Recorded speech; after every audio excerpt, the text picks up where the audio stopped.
It was 3:06 a.m. when my front door exploded off its hinges. I don't mean that metaphorically.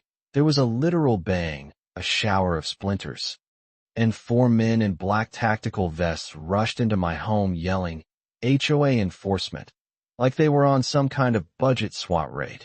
Only problem was, they weren't law enforcement. They weren't even part of the HOA. They were just thugs in knockoff uniforms, and that night, they made one fatal mistake. They picked the wrong house to break into. My name's Jared Klein. I'm a retired Army Ranger, now a stay-at-home dad to my 12-year-old son, Logan. We live in a quiet cul-de-sac on the edge of a small lake town in Minnesota. My wife passed away 3 years ago from an aneurysm, left suddenly, without warning, and since then, it's just been the two of us. Logan's the kind of kid who builds Lego tanks with working suspension and reads books on military strategy for fun. I've tried to keep his childhood as normal as I could, but that night stole something from him I'll never get back. The HOA in our neighborhood had gotten weird. After a leadership shakeup last year, this woman named Cheryl Ross took over.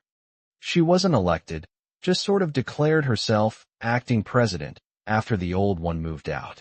Claimed there was a loophole in the bylaws that allowed her to assume control in the absence of quorum. I called it BS. Most people didn't care.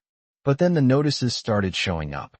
She fined my neighbor $200 for leaving their trash bins out, more than 37 minutes past pickup. Another guy got cited for a non-compliant paint shade because his house was off-white instead of eggshell cream. I stayed quiet. Until one day she decided my truck, my old F-250 that I parked on the side of the driveway, was a military-style vehicle.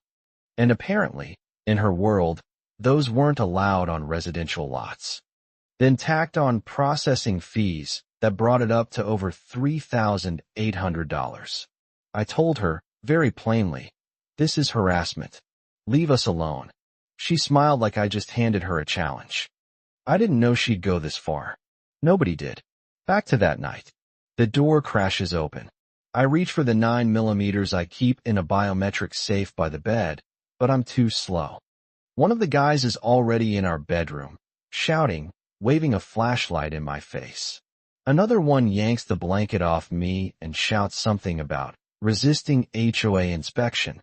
I catch a glimpse of the vest, black nylon, white block letters that say security enforcement. No badge, no name tag, no authority. I don't move. I raise my hands. You've got the wrong house. I say. He shoves me back down. Nope. Right house. Non-compliant vehicle on record. We're authorized to inspect and impound. They're not even pretending to be subtle.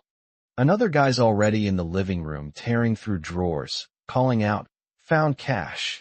One more is shouting at Logan, who's now standing in the hallway, barefoot, shaking, trying to understand what's happening. That's when it happened. See, a few months earlier, I'd started teaching Logan gun safety. Just basic stuff. How to hold it, how to unload it, how to respect it, never to touch it without me around. But I also told him, if someone ever breaks in and I can't help you, you do whatever it takes to survive. I never thought he'd need to remember that. But he did. Logan didn't scream. He didn't cry. He slipped back into his room while the guy in the hallway turned his back.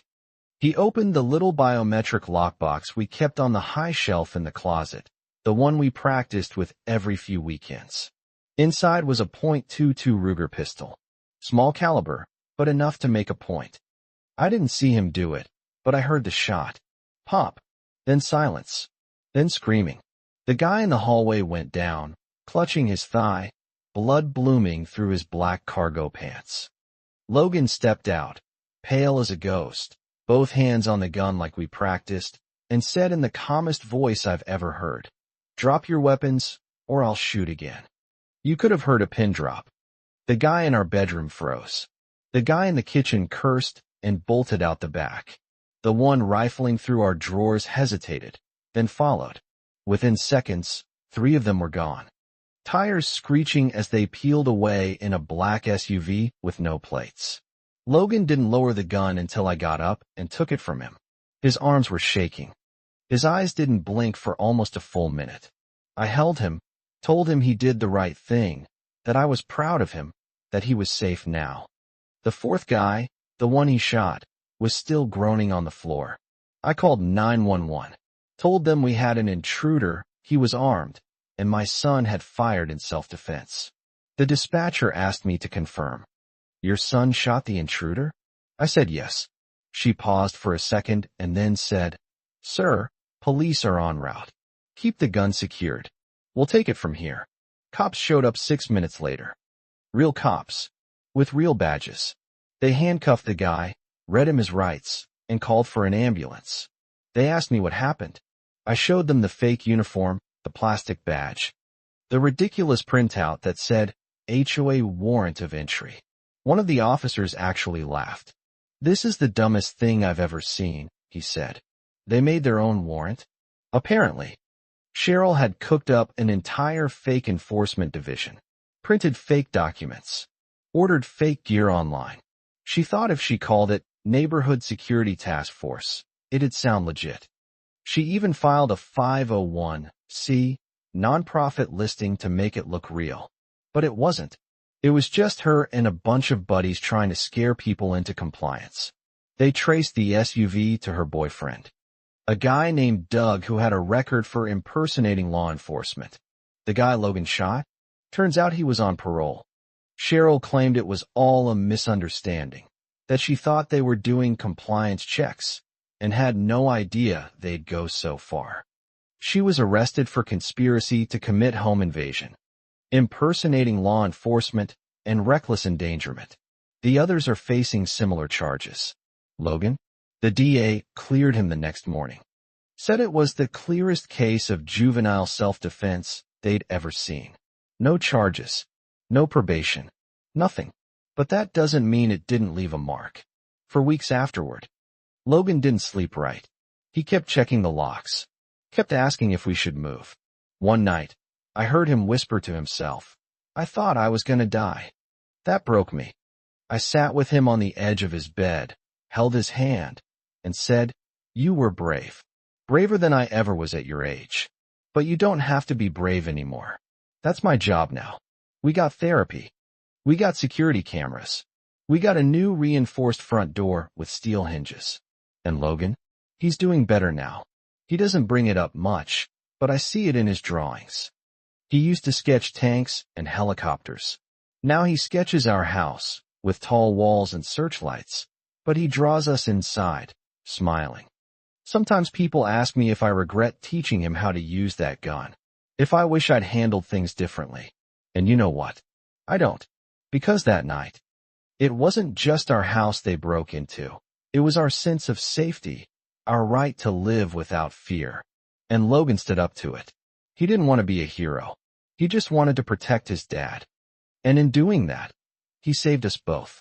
So here's my question to you. What would you do if someone pretending to be authority broke into your home at 3 a.m., dragging your kid out of bed, waving a fake badge? Would you freeze?